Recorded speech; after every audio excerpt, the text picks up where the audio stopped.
Imagine landing in Chicago hungry. The wind is freezing your face, the streets smell like grilled onions, butter, melted cheese, and smoked meat, and somewhere nearby, a deep dish pizza is coming out of the oven with cheese literally stretching like lava. So in the next 10 minutes, we're going deep into 10 must-try foods in Chicago. And trust me, one dessert near the end looks so ridiculous, it shouldn't even exist. Chicago-style deep dish pizza. You haven't truly seen Chicago until you've watched someone cut into a deep dish pizza and heard that crispy buttery crust crack beneath layers of molten cheese.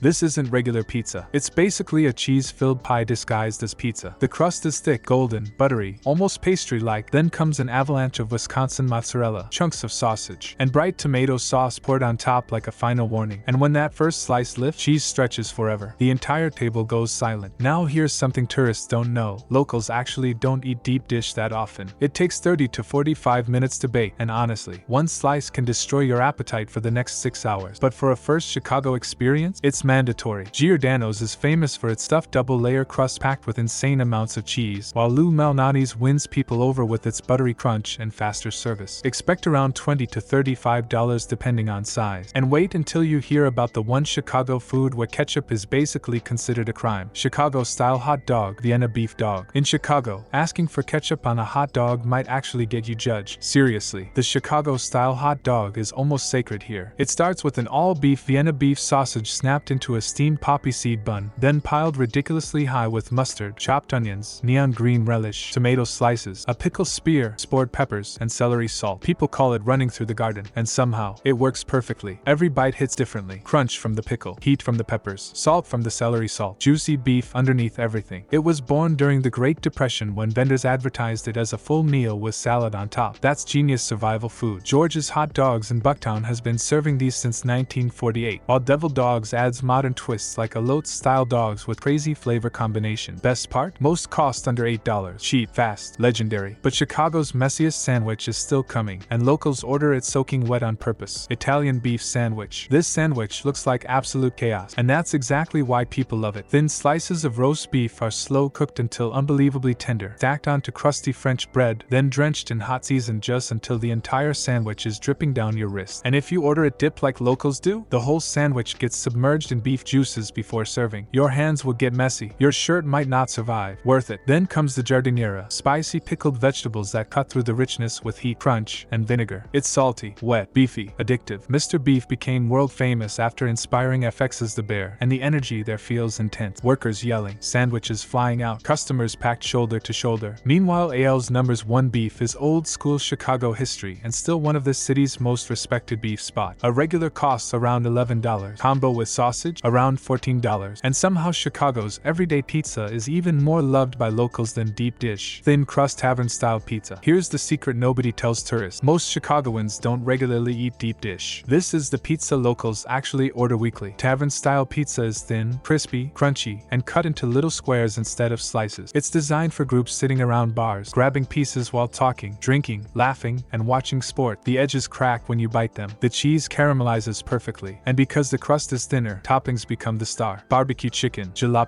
OS, sausage, even mashed potato pizza at Peace Brewery. Yeah, mashed potatoes on pizza. And somehow it worked. Peace Brewery became famous for its award-winning thin crust, while Spacca Napoli delivers authentic Neapolitan-style pizza cooked in a handcrafted oven from Naples. Meals usually land around $16 to $22 per person. But the next Chicago snack became so famous, Oprah herself helped turn it into a global obsession. Garrett popcorn, Chicago mix. You know a snack is dangerous when you keep saying just one more handful for 20 straight minutes. Garrett popcorn's Chicago mix combines sweet caramel popcorn with salty cheddar cheese popcorn, and your brain genuinely doesn't know when to stop eating it. The caramel side is buttery and crunchy with deep brown sugar flavor. Then suddenly the cheese hits sharp, salty, rich, sweet, salty, sweet again. It's addictive chemistry. The mix became famous because customers originally started combining the two flavors themselves back in the 1970s. Now it's basically Chicago in a bag. The smell alone outside Garrett stores is unreal. Warm caramel floating through crowded streets near Michigan Avenue while tourists walk out carrying giant striped bags like trophies. Around $8 to $12 gets you a decent-sized bag. And next, we're diving into a sausage born from immigrant street culture that became one of Chicago's true originals. Okay, real question. So far, what's winning? The deep dish pizza with lava-like cheese pulls? The dangerously messy Italian beef? Or those tacos that looked straight up illegal? Because honestly, Chicago might have one of the craziest food scenes in America. And somehow, we still haven't reach the softest pancake, the wildest dessert, or the drink that tastes like melted chocolate heaven. So don't go anywhere, because the next few spots get even crazier. Polish sausage at hot dog stand. Late at night in Chicago, this smell hits differently. Grilled onions sizzling on a flat-top grill, mustard warming into the bread, smoke rising into cold air. That's the Maxwell Street Polish. An all-beef kielbasa loaded with grilled onions, yellow mustard, and sport peppers stuffed into a soft bun. Simple, but insanely satisfying. This sausage exploded in popularity thanks to immigrant communities around Maxwell Street in the 1940s, especially Polish and Macedonian families bringing their food traditions into Chicago's street food culture. George's Hot Dogs still serves one of the best versions today, including their famous cheese Polish loaded with extra toppings and Wisconsin cheese. Most cost around $7 to $9. Cheap comfort food at its finest. But Chicago's Mexican food scene might actually surprise you more than anything else on this list. Mexican tacos, carne asado, and chorizo. The first bite tells you immediately this place is real. Fresh corn tortillas still steaming from the grill, smoky carne asada dripping juices, spicy chorizo crackling from the heat, lime squeezed over everything seconds before serving. Carniceria Maribel in Pilsen feels less like a restaurant and more like stepping directly into a family kitchen. And that's because it basically is. This place has been serving authentic Michoacan-style tacos since 1990 inside Chicago's historic Mexican neighborhood. The tortillas are thicker and more flavorful than most tacos tourists are used to. The portions are massive. The meat tastes freshly grilled instead of reheated. And every taco costs about $5. That's ridiculous value. The area itself feels alive. Murals everywhere. Spanish music playing. Grocery shelves packed with dried chiles and fresh tortillas. But wait until you see what happens when Chicago completely breaks taco rules. Fusion tacos. Okay, taco purists might get angry here, because Chicago also makes tacos stuffed with Korean barbecue pork, buffalo chicken, tikka sauce, pineapple, fried rice, and flavors from all over the world. And honestly, somehow they're incredible. Velvet taco feels like someone took global street food and turned it into controlled chaos. One taco might have crispy chicken with buffalo sauce and ranch crema. The next has gochujang pork with grilled pineapple and fried rice. Every bite feels unexpected. It's messy, creative, loud, and completely opposite from traditional Mexican tacos. But that's what makes Chicago's food scene exciting. The place stays open until 4 a.m. on weekends, which tells you exactly the kind of energy this place has after midnight. Prices sit around $5 to $6 per taco. And now, we're getting into Smoque Brisket, so tender it rivals Texas barbecue itself. Smoque BBQ Brisket. The tray arrives, smoke still rising. The brisket jiggles when sliced, and the first bite almost doesn't need chewing. Smoque BBQ shocked people because Chicago wasn't supposed to compete with Texas barbecue, yet this place absolutely holds its own. Their brisket smokes for around 14 hours until the fat renders into buttery richness while the bark forms this dark peppery crust packed with flavor. You taste smoke first, then black pepper, then juicy beef that practically melts apart. Even the sides matter here. Crispy fries, tangy vinegar slaw, everything balanced perfectly. Platters range from $18 to $25 depending on portions. And somehow, after all this heavy food, Chicago still has one breakfast spot locals obsess over every single weekend. Fluffy pancakes at Lula Cafe. There's a certain kind of silence that happens when pancakes are that good. Fork cuts through effortlessly. Steam rises slowly. Butter melts instantly into the surface. Lula Cafe's pancakes somehow stay fluffy and moist at the same time, which sounds simple until you realize most pancakes fail at one of those two things. The maple syrup tastes rich and earthy instead of overly sugary, and the entire CF feels cozy in a very Chicago way. Warm lighting, busy brunch chatter, coffee cups clinking everywhere. Locals have been obsessed with Lula Cafe since 1999, and the crazy part? Some people come here just for breakfast burritos. Expect around $12 to $16 depending on what you order. So now I want to know, which Chicago food are you trying first? And if you enjoyed this food journey, hit subscribe because the next episode is taking us somewhere even crazier, where one street food vendor serves over 10,000 people in a single day. Trust me, you don't want to miss that one.